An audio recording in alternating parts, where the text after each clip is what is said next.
उसने बख्शी है लज्जत ये औरतों के लिए, है तेरा प्यार मेरा उनके हैं खजाने तेरे।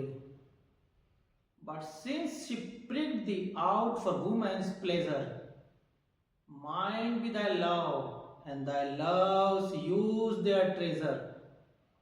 महान कवि सर विलियम शेक्सपियर की सोनेट 20 स्त्री पुरुष के सौंदर्य की पराकाष्ठा और उनके पारस्परिक संबंधों की जटिल मनोवैज्ञानिक व्याख्या पर आधारित है। साथ ही ये सोनेट शारीरिक और आध्यात्मिक प्रेम के अंतर्द्वंद को भी रेखांकित करती है। नमस्कार साथियों, मैं सहर नसीराबादी आप सभी का स्वागत करता हूं आपके इस पसंदीदा YouTube चैनल सोनायरी पर। सोनायरी अर्थात सोनेट्स और शायरी। तो इस चैनल पर हम बात करते हैं विलियम शेक्सपियर द्वारा लिखी गई विभिन्न सोनेट्स और उन सोनेट्स का मेरे द्वारा किया गया काव्य अनुवाद अर्थात तर्जमा पर। शेक्सपियरियन सोनेट क्या है? शेक्सपियरियन सोनेट आयम्बिक पेंटामीटर में लिखी 14 मिसरों की एक इंग्लिश काव्य लेखन विधा है जिसकी rhyming scheme ABAB, CD EFEF और GG के अनुरूप होती है। अब हम चर्चा करेंगे फेयर यूज श्रृंखला की सोनेट संख्या 20 पर, जिसे a women's face with nature's own hand painted भी कहा जाता है। विषय पर आगे बढ़ने से पहले मेरी आपसे हमेशा की तरह गुजारिश है कि इस चैनल को अंत तक देखें और चैनल को अधिक से अधिक लाइक, सब्सक्राइब और शेयर करें। साथ ही चैनल के विषय में और वीडियो के विषय में अपने माकूल विचार भी टिप्पणी अनुभाग में अवश्य प्रकट करें। सोनेट 20 का जो मूल पाठ है वो कुछ इस प्रकार से है। A woman's face with nature's own hand painted. Hast thou the master mistress of my passion? A woman's gentle heart, but not acquainted with shifting change, as is false women's fashion.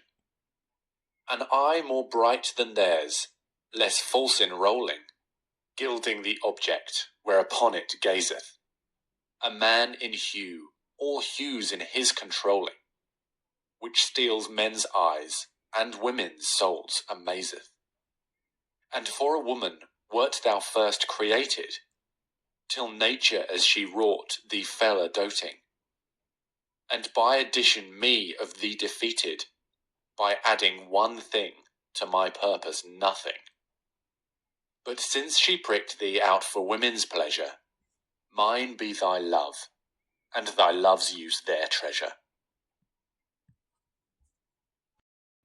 अब हम बात करते हैं William Shakespeare के लिखी sonnet 20 के सार पर। सोनेट 20 शेक्सपियर की सबसे चर्चित और विवादित सोनेट्स में से एक है, क्योंकि इसमें कवि उस फेयर यूथ को संबोधित करता है जिसकी सुंदरता पुरुष और स्त्री दोनों से अलग, अनोखी और उच्चतर बताई गई है। यह कविता सौंदर्य, आकर्षण, भावनात्मक प्रेम और प्रकृति की भूमिका से बनते रिश्ते की जटिलताओं को व्यक्त करती है। ये सोनेट आत्मीय प्रेम बनाम शारीरिक आकर्षण के विषय को छूती है। कवि उस युवक की सुंदरता की प्रशंसा करता है, परंतु साथ ही स्वीकार करता है कि प्रकृति ने उसे पुरुष बनाया है, इसलिए उससे शारीरिक प्रेम की संभावना नहीं है, केवल भावनात्मक और आध्यात्मिक प्रेम ही संभव है। सोनेट 20 मूलतः निम्न 4 विचारों पर केंद्रित है। सबसे पहला विचार है कि सौंदर्य की परिभाषा, अर्थात पुरुष और स्त्री गुणों का समावेश।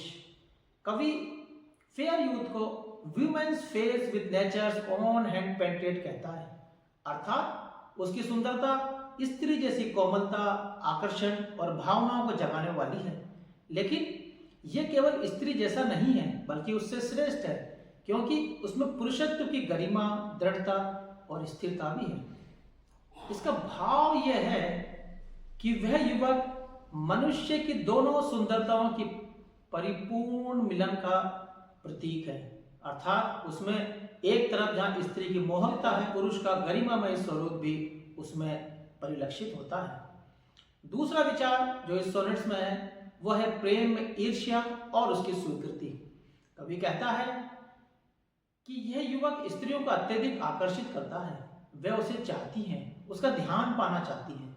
कवि स्वीकार करता है कि उसके मन में भी वैसी ही भावना है, परंतु वह अपनी भावनाओं को सीमित रखता है, क्योंकि वे जानते हैं कि यह प्रेम सिर्फ हृदय का है, शरीर का नहीं। ये भाग प्रेम का दार्शनिक पहलू दिखाता है।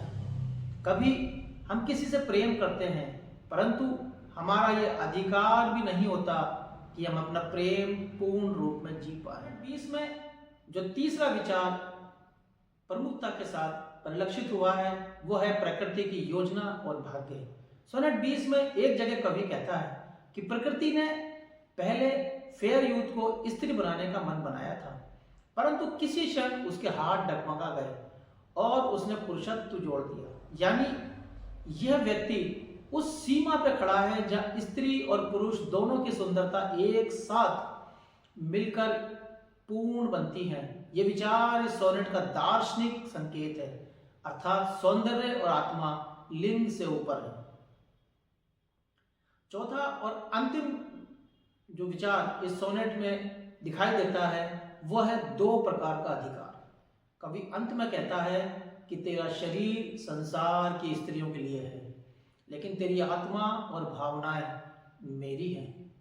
यहाँ शेक्सपियर एक अत्यंत दुर्लभ प्रेम का रूप प्रस्तुत करते हैं, ऐसा प्रेम जो इच्छा रहित, अधिकार रहित, केवल आत्मा का पवित्र प्रेम है। सोनेट 20 के बारे में यदि हम समग्र रूप से बात करें तो यह सोनेट एक ऐसे प्रेम की अभिव्यक्ति है जिसमें सौंदर्य की पूजा है, आत्मा की निकटता है, परंतु शारीरिक संबंध की सीमा भी है। ये कविता बताती है कि कभी कभी प्रेम इतना शक्तिशाली होता है कि यह संबंधों, इच्छाओं, अधिकारों और लिंग की सीमाओं के परे एक आध्यात्मिक अवस्था तक पहुंच जाता है। ये सोनेट प्रेम की वह अवस्था है जहां कहने वाला कहता है, मैं तुमसे प्रेम करता हूं, पर मेरा ये प्रेम तुम्हें बांधता नहीं है, ये तुम्हें मुक्त करता है। विलियम शेक्सपियर की सोनेट 20 का जो काव्य अनुवाद अर्थात तर्जमा मेरे द्वारा किया गया है वो कुछ इस प्रकार से है। खुद अपने हाथ से कुदरत ने दी जनानी शिफत, मेरे जुनून की मालिक मेरी मोहब्बत भी। जनानी दिल है मगर जानता नहीं गफलत, कि जो शिफत भी है फितरत भी एक औरत की, कि जो शिफत भी है फितरत भी एक औरत की। निगाह उनसे चमकदार पर बहकती नहीं, कि निगाह उनसे चमकदार पर बहकती नहीं, जिसे ले देख मुलम्मा चढ़ा दे सोने का। यकीन मर्द के काबू में हो कहीं न कहीं, कि यकीन मर्द के काबू में हो कहीं न कहीं, मर्द की औरत की रूह ले जो चुरा, बनाया था तुझे कुदरत ने पहले औरत सा, कि बनाया था तुझे कुदरत ने पहले औरत सा, वो तुझसे ही इसी दौरान इश्क कर बैठी। कुछ ऐसे जोड़ के उसने मुझे हरा ही दिया, कुछ ऐसे जोड़ के उसने मुझे हरा ही दिया, इसे एक चीज से हसरत मेरी तमाम हुई, जब उसने बख्शी है लज्जत ये औरतों के लिए। जब उसने बख्शी है लज्जत ये औरतों के लिए, है तेरा प्यार मेरा उनके हैं खजाने तेरे, है तेरा प्यार मेरा उनके हैं खजाने तेरे। बहुत बहुत धन्यवाद। अंत में एक बार फिर आपसे मेरे इस प्रयास को अधिक से अधिक सब्सक्राइब, शेयर और लाइक करने तथा कमेंट सेक्शन में माकूल टिप्पणी करने के अनुरोध के साथ इस वीडियो को जल्दी फिर मिलने का इकरार करते हुए यहीं विराम देते हैं। अपना और अपने अजीजों का ध्यान रखिए।